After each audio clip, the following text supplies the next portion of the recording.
O Thrasymachus, where are you? I need you to speak.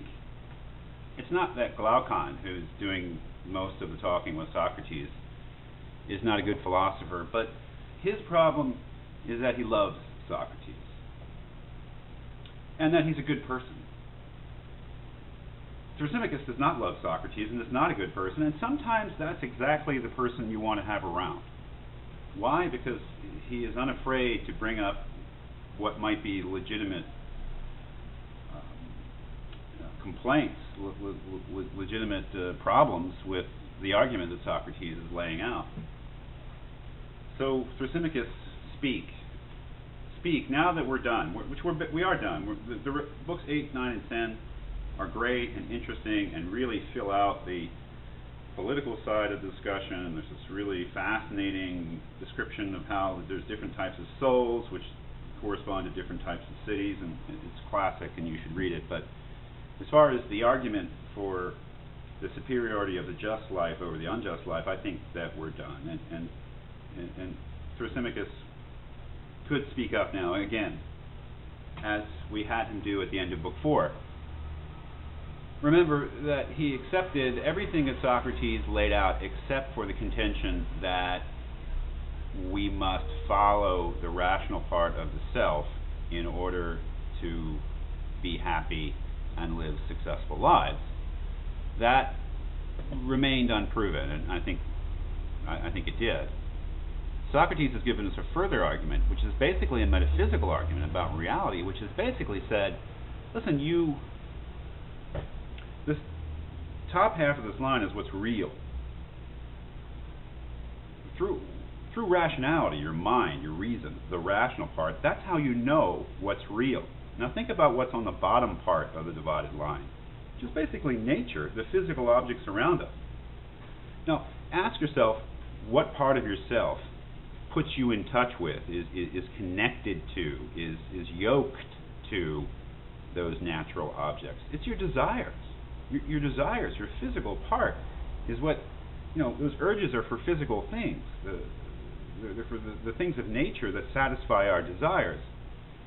So the picture that Socrates has painted of the unjust person is the one who follows his or her desires and therefore is stuck on the lower part of that line, as opposed to the higher part of that line. So I think the final argument is, why would you want to miss out on what is real? That is, to choose to be unjust is to choose to have the desires rule over the self. To choose to have the desires rule over the self is to live your life on the bottom half of the line. As Kierkegaard will say, it's like owning a mansion and choosing to live in the basement. Why would anyone do that? Well, so we should be as philosophical as possible. We should be as rational as possible. We should let the rational part rule over ourselves, because it's only the rational part that can get us in touch with what is true and real. So to choose to be rational, therefore to be just, is to choose to live in reality. To choose to be irrational, to have the desires rule, is to choose to be unjust and to live in illusion and error. That, I think, is fundamentally the end, the last part of Socrates' argument. But Thrasymachus, what could he say at this point? Let me try to speak for him again in my own pathetic way. I think he'd say something like this: Socrates, again, you are a genius. The way that you lay things out, the way that you make the choices clear, Socrates, you are a genius. I love the way that you make the choices clear. I disagree with the choices that you make. Socrates, you are an idealist. You think that the ideal is real, that things like mathematical objects and these forms that you're talking about are most real, and that material things are unreal. They're illusions. They're changing. They can't be fully known, and therefore they can't be fully real. That somehow the realm of becoming and change is less real than the realm of being and the eternal. I think I understand why you say that, but I don't understand the basis for saying it. That is, I don't agree that it's clear. Let me tell you something about material things. These things are unreal. If they're heavy enough and they fall on your head, they kill you. You can say that the fist coming at your face during a fight is unreal because it's a changing thing, but when it hits you in the jaw, it really hurts. When you're driving in your car at 40 miles an hour and all of a sudden there's a brick wall in front of you, well, that material thing is real, man. I mean, it's very real in the sense that if you ignore it, you're in trouble. So I think Thrasymachus might say this material world that surrounds us,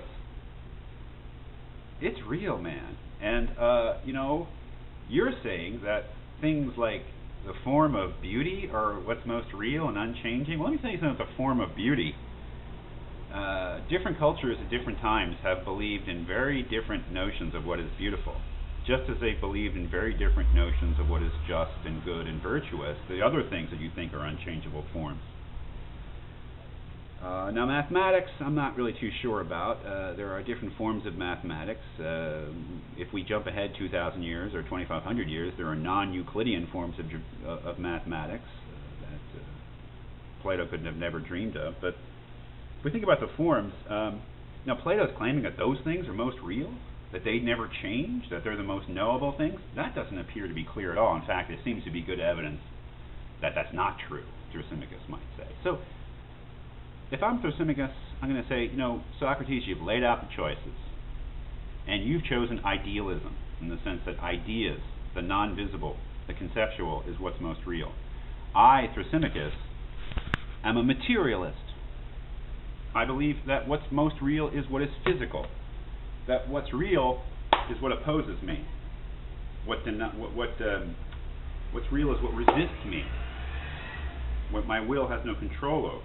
And certainly that fist coming at my jaw is real. That brick wall looming in my windshield is real. When I'm hungry, lunch is really real, man. So, if I were Thrasymachus, I would say, Socrates, you're brilliant, you're a genius, but you haven't absolutely convinced me. And this is important, because if Thrasymachus is right, and material things are what's truly real, then it's not so clear that living a life in pursuit of one's desires in that material world is such a bad thing. After all, if that's true, that is, if material things are what's really real, that whole divided line needs to be turned upside down, and perhaps Socrates' view of the self, with the rational part, the will or spirited part, the desires, needs to be turned upside down too, because if Thrasymachus is right and materialism is right, in the sense that it's the material or physical that is real, then the desires put us in touch with what is real, not with what is unreal. It may be that the intellect also puts us in touch with something real, but is it as real as the physical things in front of us? So, as we can see, it is the beginning of a discussion. What I tried to do in talking to you about Plato's Republic is do my best to reveal aspects of the book that might not be obvious on a first reading. These are things that you would get to yourself, maybe if you had more time. I'm certainly not pronouncing, nor was Plato pronouncing, on the truth of things. What we've done is raised some issues, explored them in some nice depth, and opened a conversation, and seen that how many layers of relevance there are to seemingly simple questions like, how should I live? How many different things can be taken into consideration?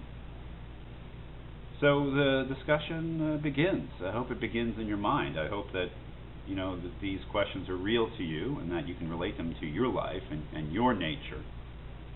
Plato has said we are essentially rational creatures because it's the rational part that should rule, and that is a very, very influential definition of the human person, of human nature for all of civilization.